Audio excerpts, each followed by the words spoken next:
nagsasabing baliw ako. Mali sila. Walang problema sa akin. Alam ko yung ginagawa ko. Ngayon na nakakulong na yung ate mo, wala nang dahilan para manatili tayo dito. Umalis na tayo, Angel. Dating gawi. Magsimula tayo sa malayo. Hindi. Hindi pa sapat na nakakulong lang yung ate ko. Kulang pang kabayaran yan sa pagtalikod niya sa akin. Dadagdagan ko pa yung pagdurusan niya.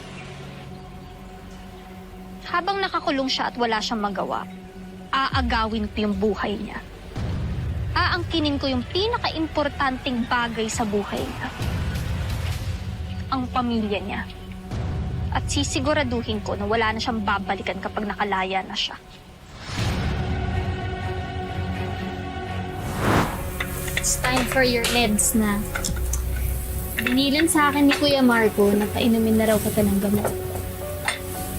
Ito. Gamot mo pang pakalma para hindi ka na magwala-wala. 1 pill bago matulog.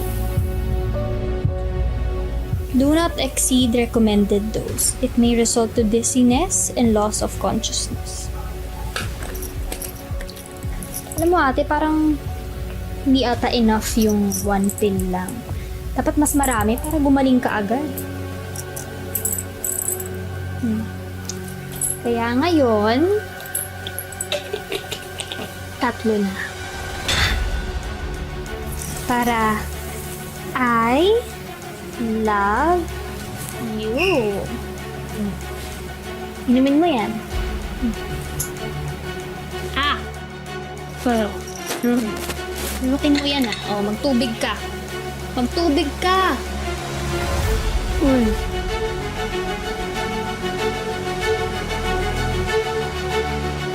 Tingin ako.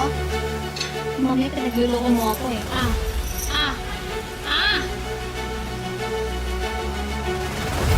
Very good. Basta kung makinig ka lang sa akin, wala tayong magiging problema, ha? Ha? Ano to, interview? Sinisigurado ko lang na wala kang kinalaman sa pagkawala ni Madam Sylvia.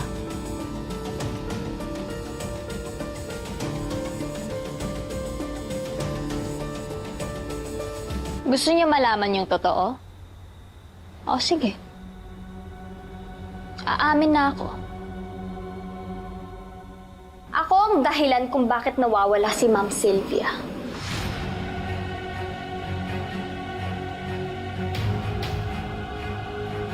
Ako ang kumuha sa biyanan mo, ate. At dahil doon, wala nang gugulo sa'yo. Dahil wala na siya.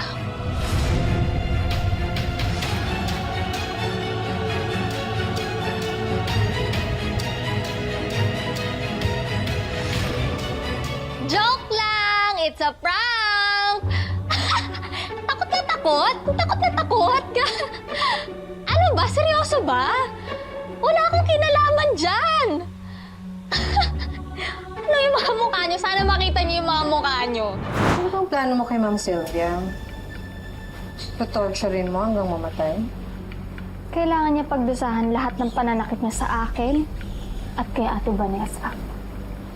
Mukhang na-enjoy mo eh. Tuwing nakikita ko siya, naalala ko si nanay. Pareho sila ng ugali, mapanakit, tsaka walang awa. Pag nakikita ko siyang nasasaktan, parang nasasaktan ko rin si nanay. Feeling ko nakakaganti ako kay nanay.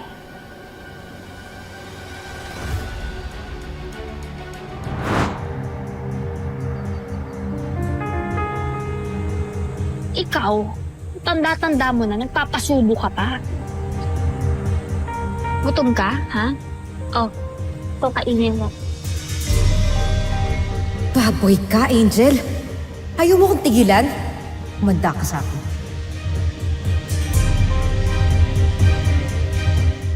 Ano, masarap?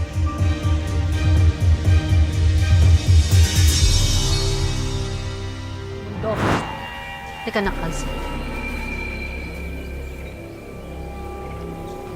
Kasi hindi ka talaga takot mag-demanda. I-demanda niya ako. Mas magaling ako. Ay! Gumas ka dyan! Angel! Ano ba problema mo, ha? Naghahanap ka ba ng gulo? Angel, ano ba? Unang patulan, tara na! Baliw ata, tara na! Hindi ka! Lumabas ka! Labas ka, Angel! Paliwanag ka na! Lumabas? Angel, tama na! Angel! Tama na, Sab! Labas ka dyan! Paliwanag ka na! Oh my God! Tama na! Bless you. Bless you. Bless you.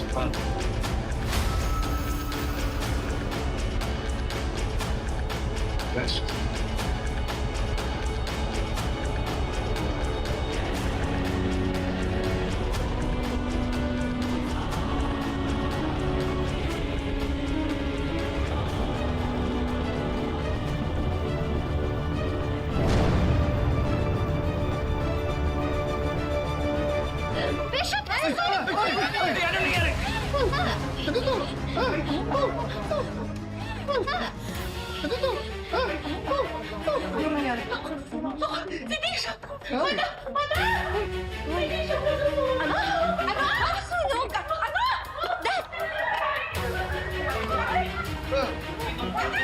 Bishop!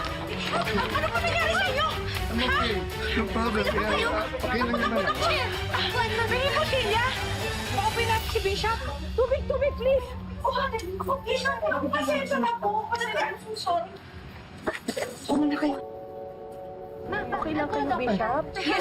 No need. I'm okay. Sure na kayo. Yeah, sure. I'm sure. To be sure, Bishop. So sorry po. It's okay. Actually, sunog lang naman yung damit ko eh. Pero agad na pulan. And thank you to my good Samaritan. Sino po yun? There's siya. Oh, Naisip ko, mas maganda kung hindi manggagaling sa akin na may something si Kuya Marco at si Trixie. Kasi baka mamaya ako pa yung magmumukhang masama. Ayokong masisi, no? Sa bagay. Baka mamaya magkapati pa sila tapos paitsapwera ka. Isa pa, pwede kong gamitin si Kuya Marco. Ngayon kasi tingin niya magkakampi kami. Pwede niya akong tulungan sa mga gusto kong gawin. Ano pa bang gusto mo? Di ba ang plano mo? Sirain si Kuya Marco para maghiwalay sila ng atin.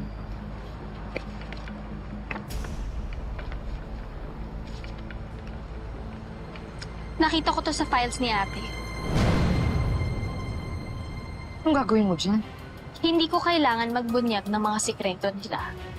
Dahil si Trixie na mismo ang magpapasabog mo.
Sino ka?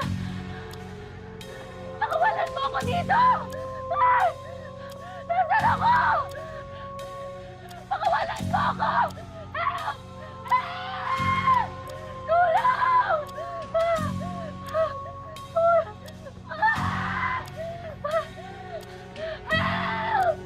Tulungan niyo ako!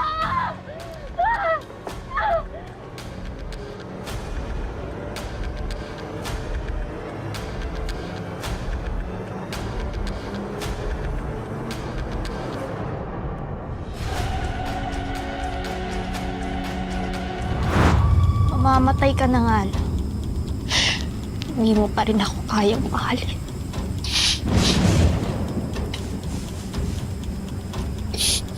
Kaya tama lang yung gagawin ko. Paalam na eh.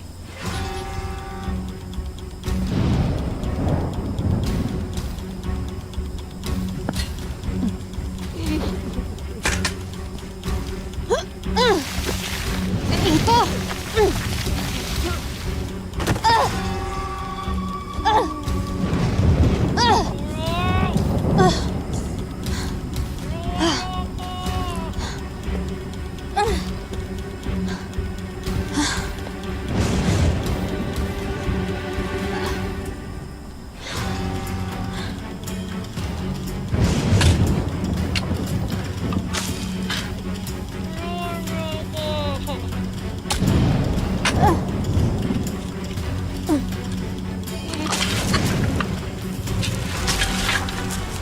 Minahal mo lang sana ako.